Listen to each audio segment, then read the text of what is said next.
Halo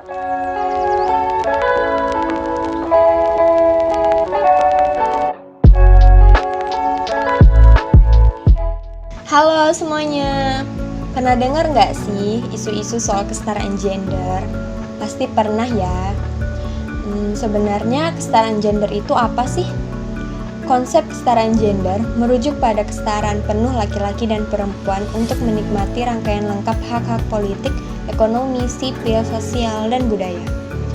Konsep ini juga merujuk pada situasi di mana tidak ada individu yang ditolak aksesnya atas hak-hak tersebut, atau hak-hak tersebut dirampas dari mereka karena jenis kelamin mereka. Kita perlu tahu juga nih teman-teman, berdasarkan Global Gender Gap Index (GGGI) yang dirilis oleh World Economic Forum pada 30 Maret 2021, Islandia menempati posisi negara dengan tingkat kesetaraan gender tertinggi dari 156 negara, di mana pada tahun sebelumnya Islandia juga menempati posisi yang sama dari 153 negara. Sedangkan negara dengan tingkat kesetaraan gender terendah ditempati oleh Afghanistan, di mana pada tahun sebelumnya Yaman menempati posisi tersebut. Terus Indonesia gimana? Sejak tahun 2018 sampai dengan 2020, Indonesia menempati posisi ke-85.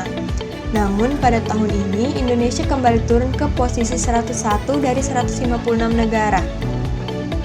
Global Gender Gap Index (GGGI) ini mengukur kesetaraan gender di setiap negara berdasarkan 4 komponen utama, yakni kesempatan dan partisipasi ekonomi, pencapaian pendidikan, kesehatan, dan pemberdayaan politik. Jadi sebenarnya hakikat dari kesetaraan gender itu apa sih? Hakikat dari kesetaraan gender adalah memastikan kaum perempuan dan laki-laki memiliki aksesibilitas terhadap sumber daya, serta dapat berpartisipasi dan terlibat dalam proses pembangunan sesuai dengan kepentingan dan aspirasinya. Jika hal ini dilakukan, maka manfaat pembangunan akan dirasakan secara adil dan setara. Kesetaraan gender dapat dicapai dengan merubah paradigma atau pola pikir laki-laki dengan memberi ruang kepada perempuan untuk bersama-sama menjadi subjek dalam pembangunan.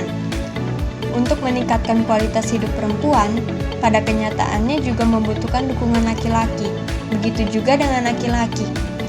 Kaum laki-laki harus sadar bahwa di dalam hak yang mereka miliki, terdapat hak perempuan.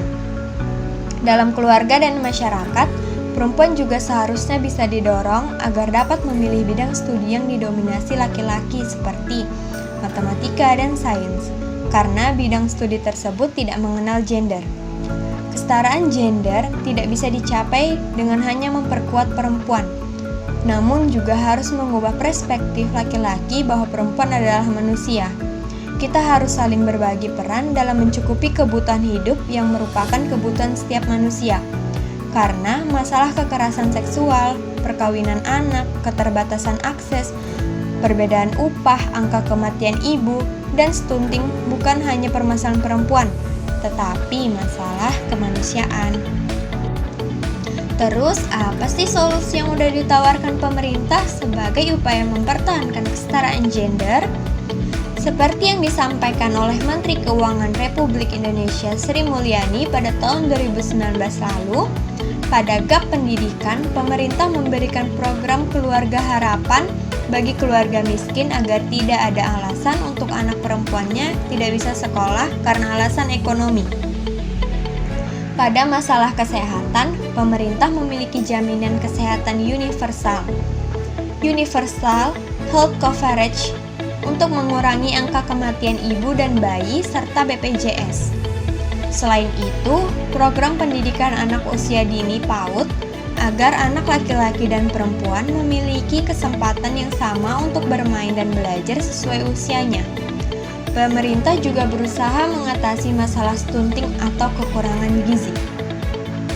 Pada sisi organisasi, kebijakan yang dibuat dengan memperhatikan kesetaraan gender dapat memberikan kontribusi dan perspektif yang menyeluruh terhadap sebuah masalah. Jadi, teman-teman, hal yang harus kita sadari adalah kesetaraan itu artinya to complete, bukan to compete. Mari kita bangun kesadaran itu dari diri sendiri. Dan ingat bahwa perempuan bukanlah ancaman untuk kaum laki-laki, tapi justru laki-laki dan perempuan itu bisa saling melengkapi.